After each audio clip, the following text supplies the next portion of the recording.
Victims' rights are fundamental human rights that need to coexist with defendants' rights. And it appears that there's an international consensus about this. So everything, from restitution to right to be heard, to right to be present, privacy rights, lots of interest of crime victims, and perhaps more important, how to make those rights realities rather than just paper promises. I think the victim rights movement is about rights for ordinary people who are fighting a system that is a government system that's been there for a very long time.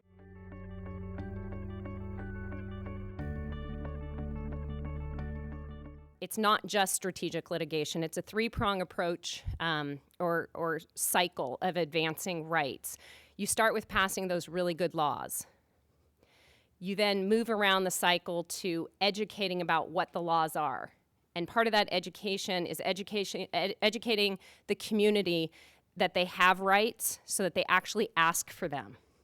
Right? So you've moved from passing the good laws to educating that they exist. And you educate the public so they can ask for their rights. And you also, as you heard the justice say today, you educate and you educate again the judiciary that they exist.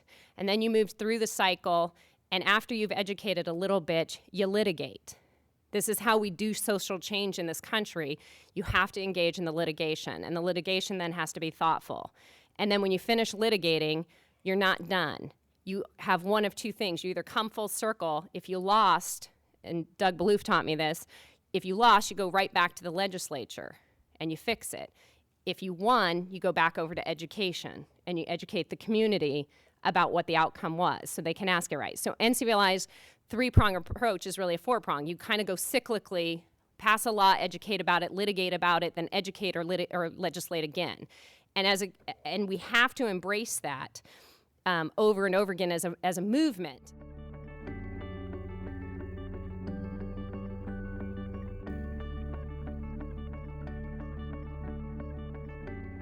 How can we establish rights that will affect not just one particular case, but a whole series of cases that will start to change the culture?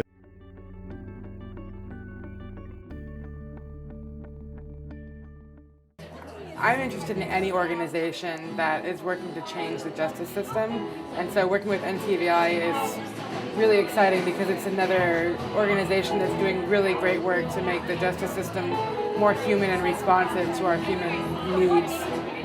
Well, I just would add that to me, one of the core issues in victim services and victim rights from the beginning has been to make them meaningful. And I think what NCVLI does in its day-to-day work helps to put, so we used to say our law is a gummy law because it had no teeth, and what they do is really put teeth behind the meaning of victim rights, and what they're doing is important and needs to be sustained.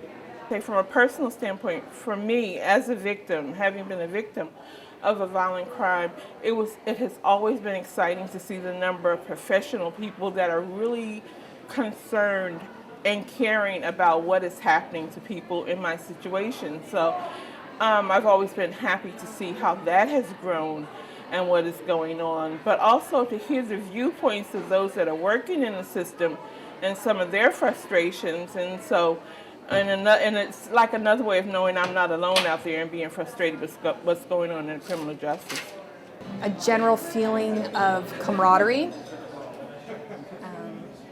incredible knowledge of victims' rights, enforcement, and victim services, and a lot of good-hearted, well-intentioned people trying to do the best they can for crime victims. You know, I'm a lawyer who fights in Maryland for victims of crime, and you know it's very dear to my heart.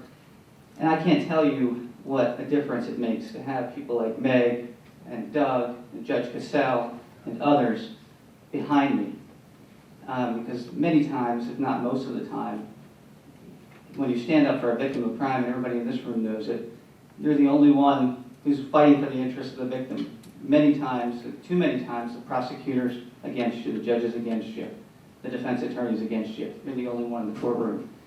And I can't tell you what a difference it makes to have very smart people writing briefs, writing motions, behind supporting people like me who are standing up in court and fighting for victims. It's such a huge, huge benefit, and I'm a cheerleader of NCVLI. I really believe in the mission. Really what needs to happen is we need to reconceptualize our concept of justice, not just from a victim's rights perspective, but from the perspective that the way things work now, yes, they may serve state efficiency, but they aren't really serving communities and individuals, including individual victims, and that the move to victims' rights and victims' participation is essentially a net good, as are some other initiatives that are going on out there, because they will humanize a system that got to a place where it ignored what people needed and instead paid attention to the institutional necessities.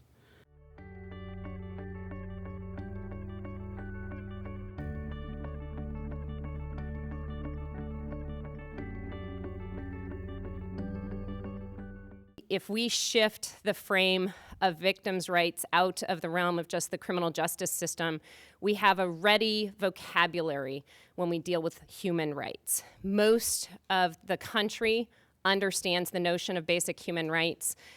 We understand what it means, and if we can get people to think of victims' rights as human rights, we may have some different allies than we have had historically.